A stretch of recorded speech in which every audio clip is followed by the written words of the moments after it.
you last week What do you mean? for the walkthrough? Huh? For the walkthrough. Oh, work.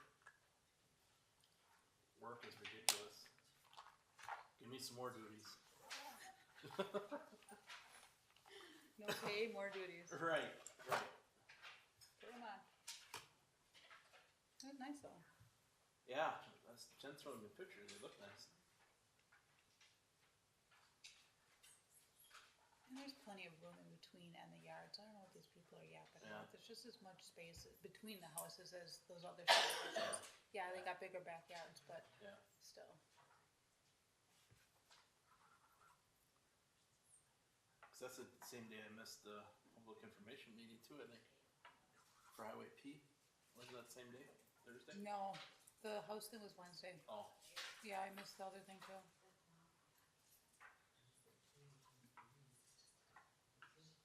I'm getting sick of that. All the posts. Did you Now see this the week we're lady gonna have all today? the rummage posts, yeah. And then shortly after there was another post, like you gotta be kidding me. I'm gonna go crazy.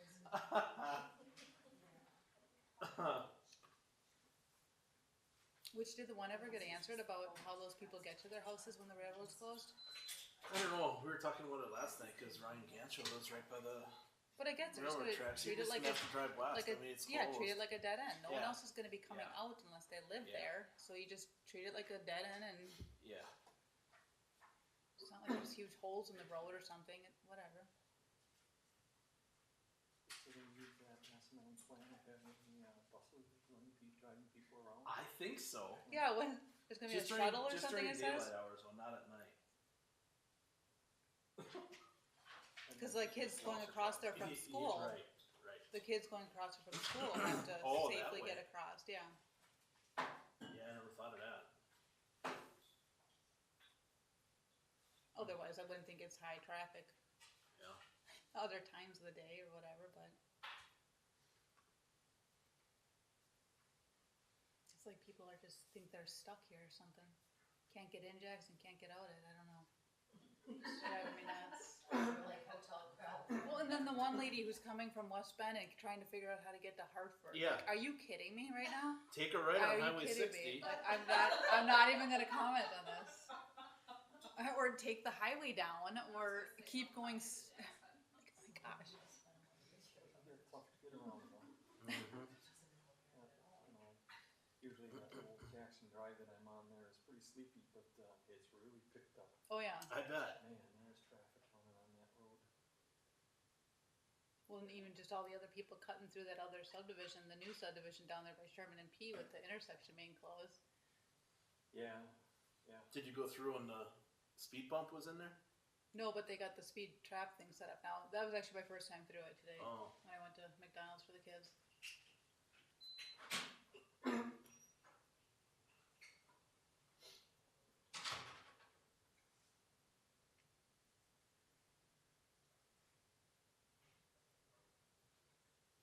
Found my little back road yet though.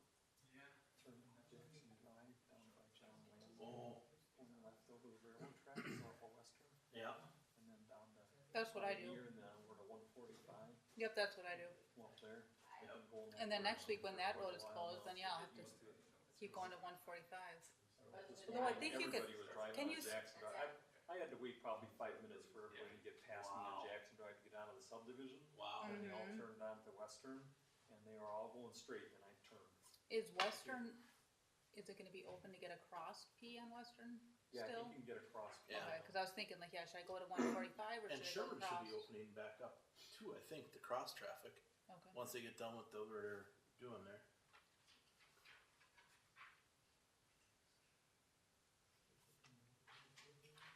We are live. Okay.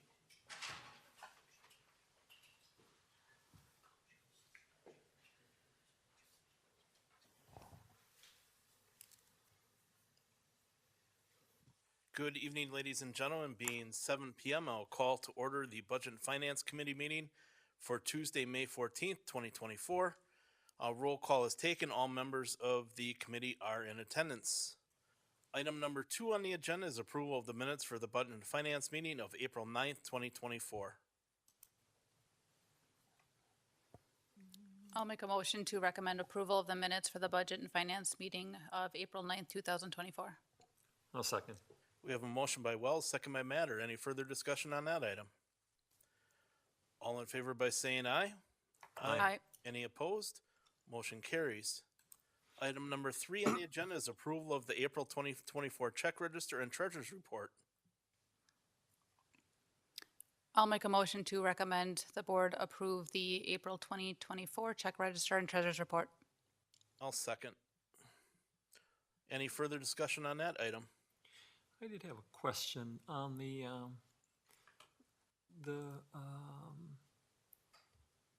HIPAA account on the treasurer's report. Went from almost 92,000 down to just under 20,000. Can you explain what that's for and where did the money go? The HIPAA account is just an account we use for the EMS billing.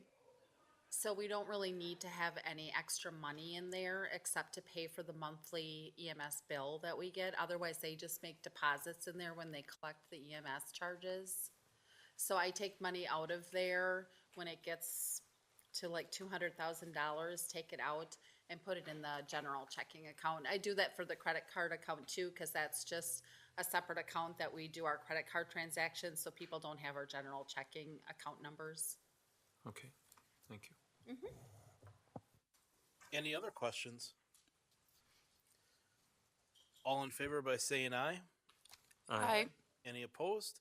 Motion carries. Item number 4 is the 2024 first quarter budget review. Any questions on these items?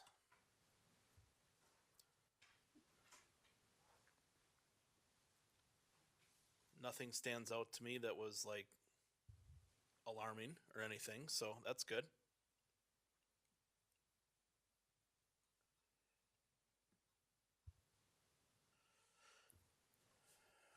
If no questions on that, would move on to item number 5. Fourth Amendment to the Tower Land Lease Agreement for United States Cellular Operating Company, LLC.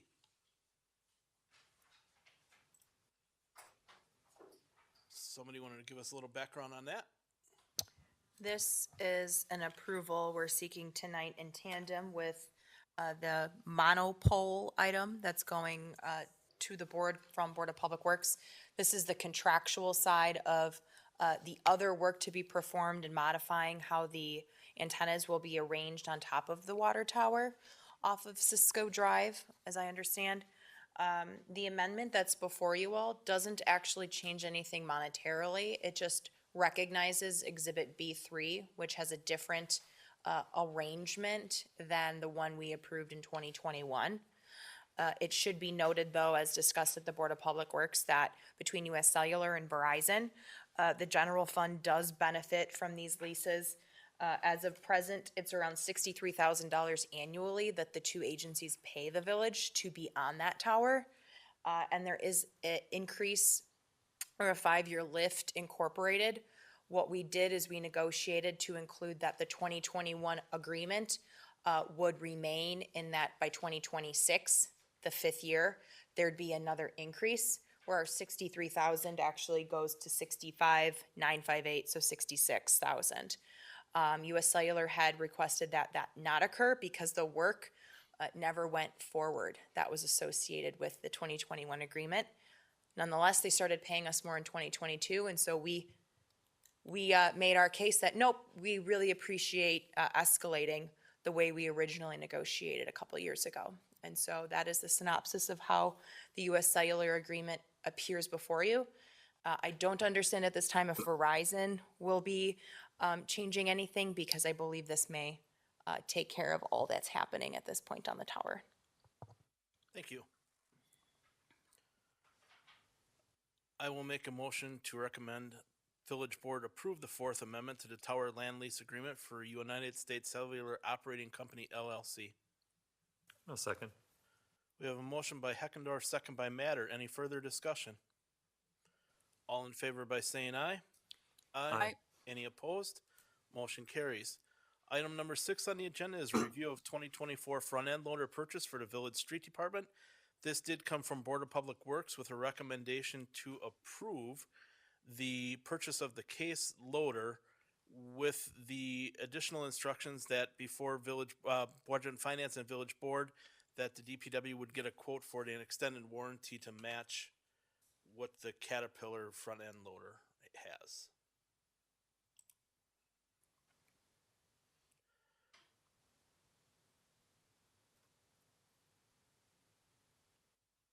To open up discussion, I will make a motion to recommend Village Board approve the purchase of the case loader.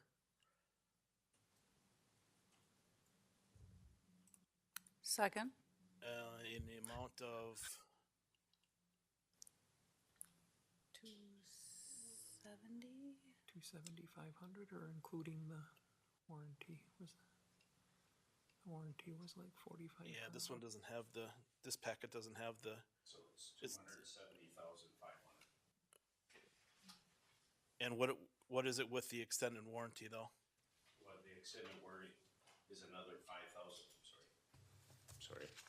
So another, it's with the extended warranty to get to 84 months is $5,314.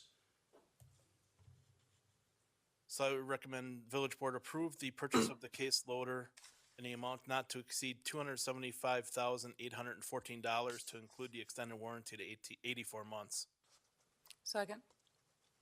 We have a motion by Heckendorf, second by Wells.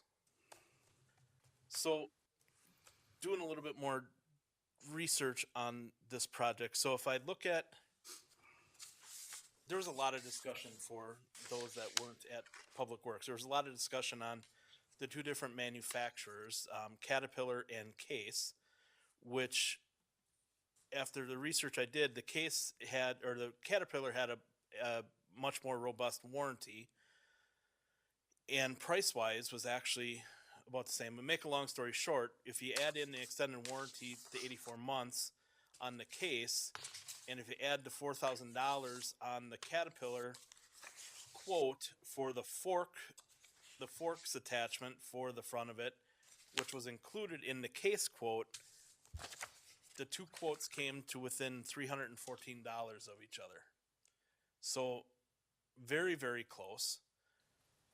But then after doing some thinking, the Case also includes the 2 years of Three. the maintenance, 3 years. 3 years of the fluids and stuff like that. So I came to peace with myself this afternoon that the Case is the right vehicle to go with. I guess that was one of the questions that I had, the warranty on the case, the extra 84-month warranty on the case, that was just on like drivetrain and things like that. It did not include fluids and maintenance and stuff like that, right? Yes, it's just the two extra years that we're gonna get is just on drivetrain. So I'm, again, is it worth the 5,000, for the 2 more years, so. With all the issues that I see with exhaust and emissions things on these diesels, that could be one event. So to me personally, I think it is worth it, but I'm only one person up here.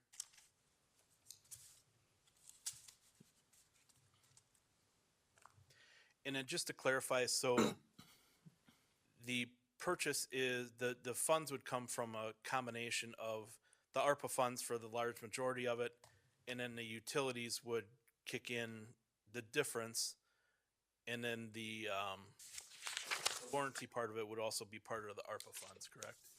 That's what I was hoping, but it's up to the board. Okay. Do I need to amend my motion to reflect that?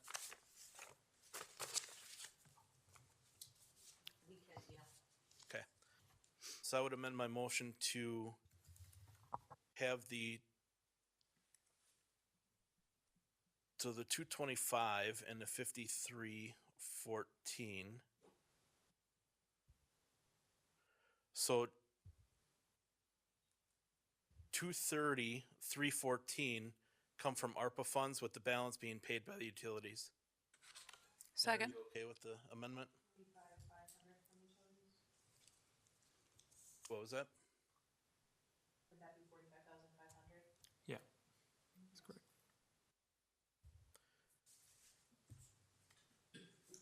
Any further discussion? All in favor by saying aye? Aye. Any opposed? Motion carries. Item number 7 on the agenda is pay request number 1 for the water and wastewater treatment plant tertiary filters and disinfection project for J.H. Hassinger in the amount of $85,500. This did come from Board of Public Works with a recommendation to approve. I'll make a motion to approve pay request number 1 for J.H. Hassinger on the wastewater treatment plant tertiary filters in the amount of $85,500. Second. We have a motion by Matter, second by Wells. Any further discussion on that item? All in favor by saying aye? Aye. Any opposed? Motion carries. Item number 8 on the agenda is pay request number 2, also for J.H. Hassinger for the water wastewater treatment tertiary filters and disinfectant project in the amount of $9,975. This did also come from Board of Public Works, work with the recommendation to approve. And I'll make a motion to approve pay request number 2 on the wastewater treatment plant tertiary filters for J.H. Hassinger in the amount of $9,975. Second. We have a motion by Matter, second by Wells. Any further discussion on this item? All in favor by saying aye? Aye. Any opposed? Motion carries. Item number 9 is Resolution 2411, accepting funds from the Washington County Emergency Medical Services and Fire Grant Program. I will make a motion to recommend Village Board approve Resolution 24-11. Second. We have a motion by Heckendorf, second by Matter. Any further discussion on this item? All in favor by saying aye? Aye. Any opposed? Motion carries. Item number 10 is Resolution 24-12, resolution providing for the sale of approximately $5,775,000 general obligation promissory notes, Series 2024B. We do have Ariana Schmidt here from Ellers tonight to go over that with us. So, welcome. Thank you. Thank you for having me.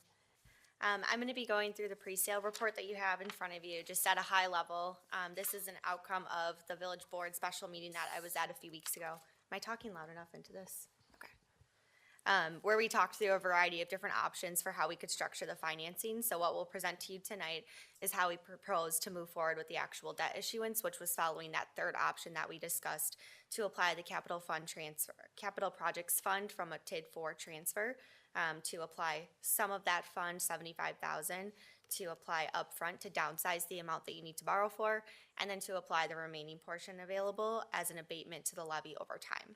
So if you turn to page 1, which is actually your second page of the executive summary, I'm just going to hit on a few of these boxes high level, but please stop me anytime if you have any questions. So with that downsizing of the issue, we'll be looking at issuing $5.775 million of general obligation promissory notes. This will again be to finance the construction and the remodel of the Jackson Community Center. The debt service will be repaid from both the levy from property taxes as well as that capital projects fund portion as we discussed. In terms of general obligation debt capacity, not much has changed since we last discussed this. Overall, you are still well below your 5% equalized valuation limit at about 41%. There is a chart in the tables at the back that shows this in more detail and also shows how that compares to your recommended use of 2.5% rather than 5% of your statutory limit. Still keeps you well within the limit. There is a call feature on this, meaning that the debt will be prepayable in June 1st of 2032 or thereafter. You're also able to refinance the debt at any time after that if interest rates drop or if there is a benefit to refinancing it along with any other debt issue. The only caveat there is you cannot extend the period beyond the 20 years from today. So that's the only piece of it to consider. One other note on this page is that the debt will be issued as non-bank qualified because the village plans to issue more than $10 million of tax exempt debt this year. And that includes the Clean Water Fund loan for sewer, which you guys have been discussing for the wastewater treatment plant. If you turn to page 2, we will be looking to get this issue rated. The most recent issue was at A1. We don't anticipate that to change too much, but we do have a rating call scheduled with Moody's for later on this month when we'll have the issue actually rated. Similar to other issues that you've done, we'll be issuing this on a competitive basis. So similar to a construction bid, the lowest bidder wins. We did go through with staff a variety of different options for issuing debt, and this is ultimately the debt method that we feel is most suitable to the village. And then if you skip on over to page 4, just one note on investments. Ellers Investment Partners can assist you guys in developing a strategy to invest your proceeds until they're all spent down.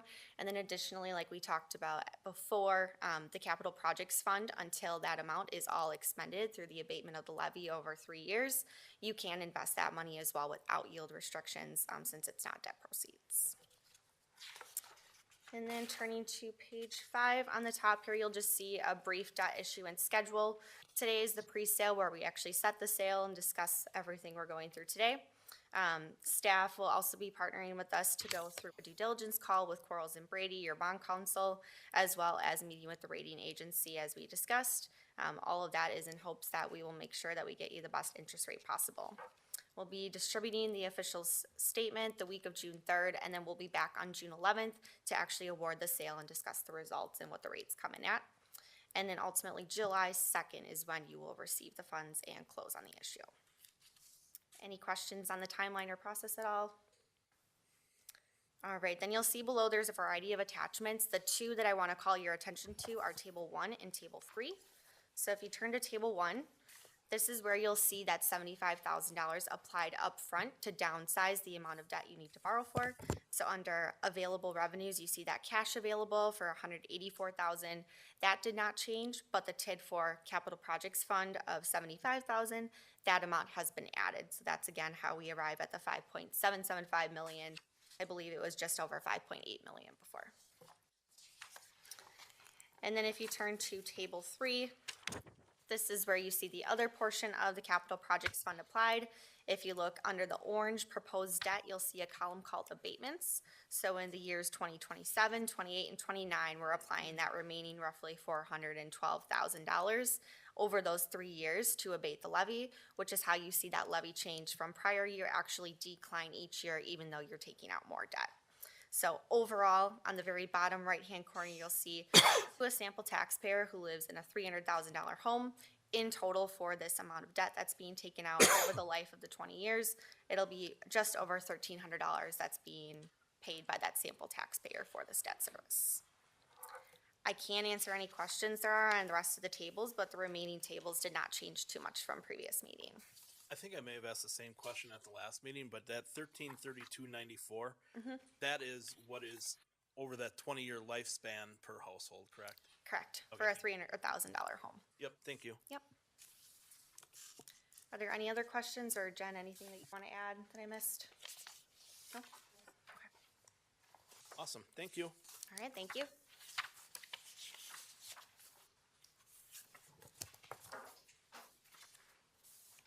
I will make a motion to recommend Village Board approve Resolution 24-12.